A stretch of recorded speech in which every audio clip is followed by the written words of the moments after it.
Bienvenidos de nuevo. Estamos con Miguel de la Cruz hablando de su libro próximamente a ser editado por Editorial Voces, su libro Papá en Ciudad Rodrigo, ser hijo de inmigrantes. Y bueno, decías la historia de tu papá, pero también la historia tuya, una historia contada básicamente desde las sensaciones, de lo sensorial, no tanto desde la cabeza. Yo veo mucho que hay un esfuerzo tuyo en el libro por eso, por privilegiar la experiencia inmediata. A mí esa palabra me gusta, la experiencia.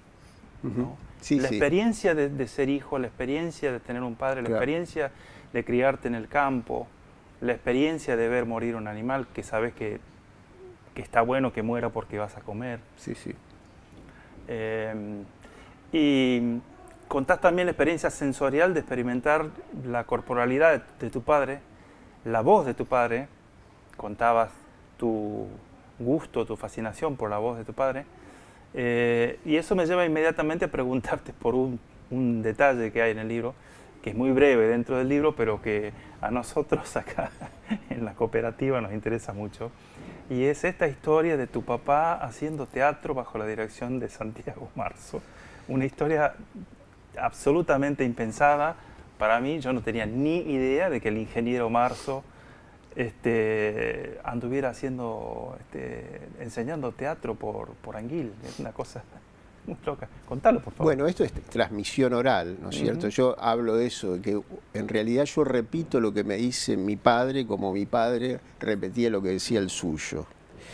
Quiero decir, esto no es nada histórico, nada que se pueda demostrar. Está dentro de lo que son las charlas y las experiencias de mi padre. Bueno, siempre estuvo presente una obra de teatro rural, cosa que me parecía algo muy original, que hacían teatro rural, y lo que él me contó es que Santiago Marzo, bueno, no sé, sí, los dirigió porque les hizo leer y conocer a los que sabían leer, o les habrá leído él, no lo sé, mi hijo el doctor de Florencio Sánchez. Esa fueron la obra que representaron, iban en chacras, en distintas chacras representando.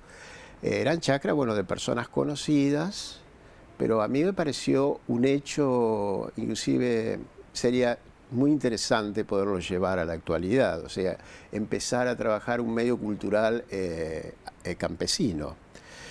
Inclusive he pensado yo en escuelas rurales de montar bibliotecas y hacer encuentros, por ejemplo, de la universidad ahí, cuando se hacen experiencias de gente que viene de otro lado, llevarlo a esos lugares de campo, ¿no? Y donde haya así hasta un teatro o inclusive música que se lleve en distintas chacras. Me pareció muy interesante eso, ¿no? Pues como otro espacio. ¿Y qué contaba, o sea, con el mayor detalle que puedas, qué contaba tu papá de Marzo y de esa experiencia de él en el teatro? Él siempre hablaba sentía respeto por él. Lo que yo siempre sentía que estaba ese respeto propio de una persona muy joven de esa época, joven, ¿no? Respecto a un hombre mayor, con una persona formada. O sea, él era un ingeniero y él decía el ingeniero. O sea, tenía así ante esa autoridad En esa época tenía muchísimo más peso un título claro, universitario, ¿no? claro. No, sí sé que lo que me contaba era, bueno, que él los unió, digamos, a ese grupo de jóvenes, ¿no? Sentía esa unidad, no sé cuánto habrá durado, tampoco estaba dentro de sus relatos, no era una cosa que estaba todo el tiempo hablándome de eso, pero bueno, era sus experiencias, formaba parte de lo que sería su diversión, ¿no? Los bailes, las experiencias de actuar, la actuación. Y también yo siempre lo asocié mucho al tema de su voz, ¿no? Yo supongo que habrá influido también que eso. habrá influido. Es más, ni sé el personaje que representaba dentro de la obra de Florencio Sánchez. Lo que tengo es eso, que son cosas como míticas, se hacen a la mitología personal, porque además yo era un niño, entonces con el tiempo esas cosas a veces, cuando ya era adulto, las recordaba, pero no era una cosa que estuviera tan presente como en la primera infancia. Entonces, también mi padre había cosas que no me las explicaba, porque era un niño. ¿me explico? No, no tenía sentido ciertos valores, ciertas cosas de la época. No creo que él se esforzara mucho por eso, porque en ese sentido creo que tenía conciencia de que yo era un niño y que había temas que no tenía sentido hablarlos conmigo porque no los iba a entender. Porque cuando uno es chico, a veces el lenguaje de los adultos para mí es como si hablara en otro idioma. Hay formas de construir el lenguaje que tienen los adultos que no nos damos cuenta, que un niño de esas características como ella era yo, aislado, sin ningún trato social prácticamente, como no fuera el de mis primos.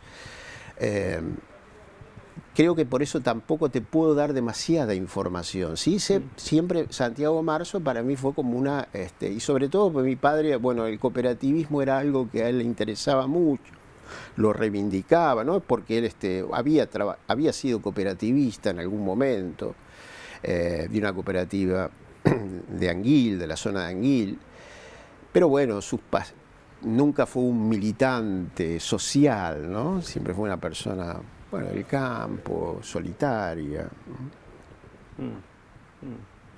Y está Anguil también muy presente en el libro, pero no el pueblo de Anguil. No, la colonia Anguil, que es esa zona donde nosotros estábamos. De alguna manera tu libro viene a enriquecer por ahí un bagaje que siempre estamos diciendo que hay que aportar, ¿no? Agua a ese molino. Y en el caso de Anguil, la verdad no tengo registrado mucha literatura sobre la formación del pueblo, sobre la vida en el pueblo. Sí, hay literatura. Y en tu caso no hay una ancestralidad muy grande allí con Anguil. Mira, lo que yo quiero decir sobre todo de este libro, de este libro y en general de lo que yo escribo, lo mío es una cuestión existencial. Cuando vos decís de la experiencia es sobre todo lo existencial, lo que yo dije al principio, ¿no? Las sensaciones, las emociones, lo que sentís. Y no quiere decir que no esté el pensamiento está, lo que pasa es que el pensamiento nace de eso. Mi intención no es contar una historia en el sentido histórico, ¿me explico? Claro. No, yo no quiero hacer del inmigrante un buen saber como una figura arquetípica, ¿me explico? Porque no me interesan esos relatos arquetípicos que hablan como de un buen saber, los que vinieron a trabajar nuestra tierra y progresamos gracias a ello, la gran lucha de los inmigrantes. No me interesa ninguno de esos relatos, ¿me explico? Si bien tengo dos padres que sí les tocó luchar en la vida, pero mi idea es, inclusive ese libro tiene, con mi padre tenemos cosas paralelas que se contraponen, eso es extraño, se contraponen, pero a veces son iguales, son como espejos. Por ejemplo, yo siempre sentí nostalgia de Europa, sin conocerla. Y mi padre hacía todo un esfuerzo por sentirse argentino. ¿Comprendes? Una especie de desencuentro ahí. Claro, pero no importa, pero a su vez estábamos trabajando, los dos nos pasaba lo mismo. Es decir, él venía de una tierra y quería ser la tierra que desconocía, y yo imaginariamente quería estar más cerca de esa tierra que también desconocía, que era la tierra de él y la tierra de Europa, y lo que yo sentía como reminiscencia, ¿no? A pesar de que mi padre nunca reivindicaba nada porque venía de la miseria, o sea, el lugar que tanto mi padre como mi madre, en realidad el lugar que les dio bajo el sol, como se dice, un lugar digno bajo el sol, con todas las cosas que les tocó vivir, fue la Argentina y no fue España, ni Italia, de las cuales tuvieron que ir, ¿no? Es decir, para ellos el país, el agradecimiento estaba dado hacia esta tierra, hacia este país, que le había dado un grado de dignidad que no lo hubiesen podido tener allá. ¿Y cómo era el contacto de tu papá con la historia, para él, contemporánea de España, digamos? Él viene acá antes de la guerra, por cierto. Claro, era bastante limitada. Yo creo era bastante limitado. O sea, lo que él no quería, como tampoco lo que me era Franco, como si dijéramos, eso sería la referencia. Bueno, era un buen punto de partida, digamos. Claro, no, esa era una imagen que en casa no estaba bien vista, por ejemplo. Franco no, digamos, no era una imagen,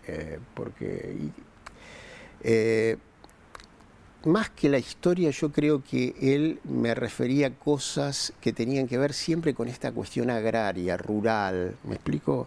Donde la historia está menos presente, porque es así, en esos lugares arcaicos, lo que llamamos historia en el sentido contemporáneo.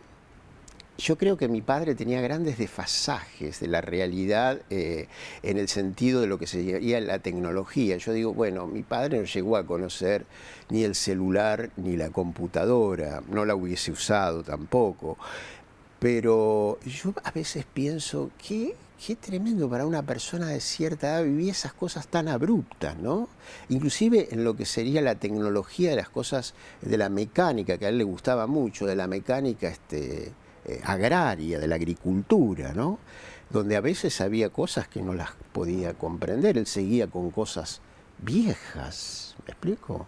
Era un hombre conservador, un hombre arcaico, ¿no?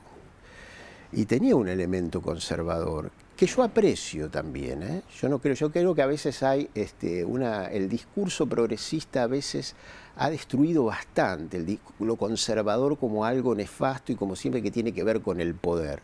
No, a veces hay un conservadurismo que lleva, por ejemplo, a tener un sentimiento de la tierra y de amor a la naturaleza y de respeto a la naturaleza. ¿Me explico? De sentir, bueno, en muchas épocas se han considerado como cultos a la tierra, a la sangre, como algo muy conservador, arcaico, reaccionario inclusive, ¿no? Pero yo creo que en un momento donde esto que hablamos de la percepción se evapora cada vez más, ¿no? Me parece que hay cuestiones, elementos de ese conservadurismo arcaico, y esto no quiere decir que yo estoy hablando de volver atrás. Yo, por ejemplo, hay cosas que... Pero sin embargo, muchas corrientes progresistas actuales plantean una suerte de volver atrás, claro, una suerte de conservadurismo, por ejemplo, la ecología, ¿no? Exactamente. Que tu viejo era un ecólogo. Naturalmente, sí, porque él observaba los gestos de la naturaleza, las cosas, los animales, los pájaros. Bueno, uno lo podía observar, yo también lo observaba. El silencio de los pájaros y la tormenta, todas esas cosas eran muy interesantes. Cierto nerviosismo de los animales o las miradas de los animales y la tristeza. Ese animal no anda bien, por ejemplo, así como se dice un niño, ¿no?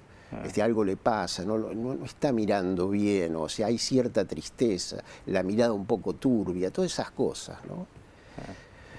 Ya que estamos haciendo una apología del conservadurismo, no sé si coincidirás conmigo también, pero hay una cierta... En la gente, digamos, estamos hablando de tu papá, un hombre de escasa instrucción, básico, muy conectado a la naturaleza, un hombre de campo, pero con una sensación, una actitud de vida básicamente de cierto equilibrio y cierta armonía de él en su vida con la naturaleza, y también lejos de algo que se asocia mucho al progreso que es la codicia, digamos, ¿no? Claro, sí, sí. La ansiedad constante por tener más y por...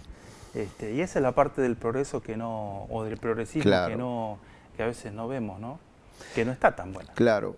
Claro, bueno, pero vos fíjate que yo había siempre en mi casa dos tensiones que yo absorbí de alguna manera. Estaba mi madre italiana, que era la industria. O sea, mi madre italiana siempre hacía una reivindicación de la industria, de todo lo que era industrial, de la ciudad, de ciertas cosas de la ciudad. La mentalidad está presente, esa especie de ingenieri está presente en el caso de mi madre, a pesar de que ella también era una persona muy elemental. Mi padre tenía esa cosa más arcaica de la España, antigua, ¿no? Esa cosa, yo a veces lo veía como para mí, con el tiempo me di cuenta, digo, este hombre es medieval en muchas cosas, podía estar en el medioevo, ¿me explico? De formas de vivir, no por brutalidad ni por nada, sino porque es una forma elemental de arreglarse con cosas.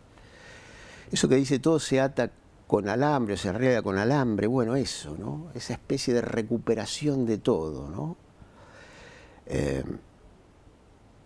Bueno, pero por otro lado, yo he disfrutado mucho, porque uno tiene como ciertas líneas que trazo. Yo a veces digo, pucha, es muy contradictorio, no. Siempre he tenido un gran amor por todo lo que es la vanguardia. Me han interesado cosas del arte de vanguardia. De hecho, mi escritura siempre ha sido una escritura que ha tratado, por lo menos, o ha necesitado más que tratado, de salir de un cauce previsible, digamos, ¿no? De la escritura, o meramente informativa. No ha sido ese mi caso. Pero cuando me refiero a mi padre, también tengo este sustrato, eso que decía Eliot. Decía Eliot, uno tiene que ir siempre hacia atrás, no para repetir que es imposible, sino para que hay cosas que puede tomar. Y las que puede tomar las tiene que traer al presente. Él se refería a la literatura. Y él era un conservador, Elio era un conservador, ¿no? Pero creo que es muy interesante eso de que extraer cosas del pasado y llevarlas al presente para ver si resisten todavía la prueba del presente. Es todo así, es cierto, sobre todo cuando uno piensa en la literatura donde no hay grandes, no sé si existe la idea de progreso en la literatura. Los que hay distintas lógicas de situación, como decía Gombrich. En el arte en general hay lógicas de situación, hay cánones que se dan por determinadas características históricas y culturales, pero no es que eso supera lo anterior, es otra cosa, es un desplazamiento, ¿no? Esa estructura me gusta, me interesa, ¿no? Que no es que yo estoy haciendo que tenemos que volver al campo y a la vida y hacer tampoco una idea de idealización, ¿no? De que en el campo somos más puros, ¿no? Toda esa historia no es que, ¿se entiende? Por eso hablo de lo existencial, porque estoy enfocando una experiencia para no entrar en un discurso totalizador, ¿sí? ¿Se comprende o más o menos? Yo por lo menos, sí. Bien. Que la gente... No, pero digo, bueno, no es tan difícil de entenderlo, ¿no? Digo que a veces... Y hablando de la literatura en sí, digamos, y del ars que vos pusiste en movimiento para escribir este libro. Vos decís, el libro comenzó a escribirse con la muerte de mi papá en el último año del siglo XX. Detalle no menor. Sí. Pero en ese momento vos, si no me equivoco, corregime si me equivoco, vos todo lo que habías publicado hasta ese momento era poesía, ¿o me equivoco? Sí, poesía, sí. Después, bueno, más adelante publiqué una novela, pero sí, poesía, a veces con mezclas de relatos, pero sí, en general sí, es poesía. Bueno, también el libro es poesía, si querés, también tiene un elemento poético, ¿no? Bueno, claramente, que anima, en ¿no? este libro confluyen todas esas cosas. Claramente hay momentos altamente líricos en este libro. Pero digo, ¿considerás o te parece o es una idea que por lo menos te despierta curiosidad, la idea de que vos tenés la génesis de este libro con la muerte de tu padre y de alguna manera el proceso de escritura de este libro también te lleva a la prosa y también hace que tu escritura discurra hacia ese lado? ¿Es como un crecimiento personal tuyo también? No sé, porque en realidad paralelamente yo publiqué otros libros en todos esos años y tomaba nota. Lo que pasa que, bueno, esto es medio parecido al ejemplo de los sustratos de la historia, ¿no? Que te decía hoy, o del tiempo, de la temporalidad. Yo creo que en la literatura hay niveles de lenguaje, ¿no? Es decir, lo que yo, en mi caso, ¿no? Estoy hablando de la literatura, es decir, yo lo que siento que hay niveles de lenguaje, que hay cosas que siempre el fermento es lo poético, pero hay cosas que merecen ser escritas en prosa y otras en verso. Y también me ha pasado estar escribiendo en verso y de golpe necesitar eso transformarlo en prosa. ¿Me explico? Muchos de mis poemas han terminado siendo relatos, porque en general tiendo a narrar. O sea, la narración en sí es un hecho, es una forma poética para mí, el narrar, el hecho de contar, ¿eh? Que no es tanto argumentar, sino como narrar, como contar sin dar un argumento demasiado, o que el argumento sea mínimo para que la narración pueda fluir. Porque esa es otra de las cosas que yo veía en mi padre y que empecé a ver en mí. ¿Cómo hacer para contar cosas en un lugar donde no pasa nada? ¿No? Si yo tuviera que decir, ¿cuál es el tema tuyo? Mira, el tema mío es un lugar donde no pasa nada.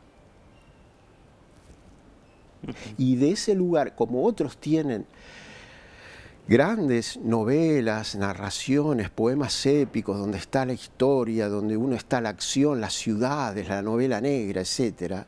Lo mío es estar de alguna manera destinado a tratar de contar algo donde no pasa nada. Lo tuyo no es la guerra y la paz, por ejemplo. No, claro, claro. Claro, yo inclusive hasta a veces he parodiado la acción. Por ejemplo, tengo una novela corta que se llama Demasiadas coincidencias y que cuento acciones sobreactuadas casi, a la manera televisiva. Es una acción impostada, ¿me explico? Quiero decir, si en la televisión todo el tiempo pasan muertes, accidentes, bueno, ahí se potencia más, no cesa, es algo que es permanentemente el crimen, entonces, es como una sobreactuación de una realidad, ¿me explico? Hasta eso podría decir que en realidad estoy como parodiando la acción en este caso, ¿no? Bueno, si todo pasa, todo el mundo lo asaltan, todo es crimen, todo es guerra, bueno, la realidad que vamos a plantear ahora es de una acción constante de todo el tiempo donde la gente se está matando, sufre, lo atacan perros, ¿me explico? Porque en realidad hay un relato de la televisión, un relato mediático, que la sensación que uno tiene es que la realidad es eso, es una constante fricción de unos contra otros, ¿no? Que no se puede vivir de otra manera que no sea esa, ¿no? Hablamos de un periodismo amarillista, no sé, Sí, ¿se entiende? Pero también cierta ficción también, ¿no? O sea, pienso en estas series escandinavas, donde el policía vive en un pueblo perdido allí, en la tundra, en esos inviernos infinitos, y siempre hay asesinos seriales, francotiradores.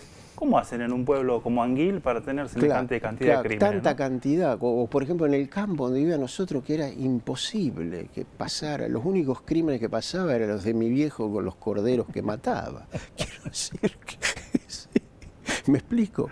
Es decir, eso era...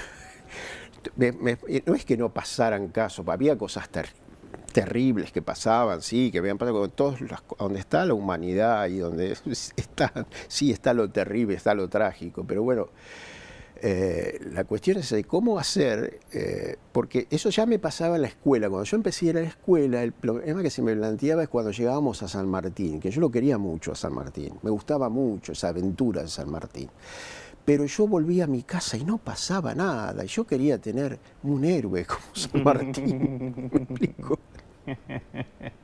Porque era ese contraste. No había cordillera, los caballos se usaban para andar al tranco, algún galope, así, empujando hacienda, digamos, pero no más.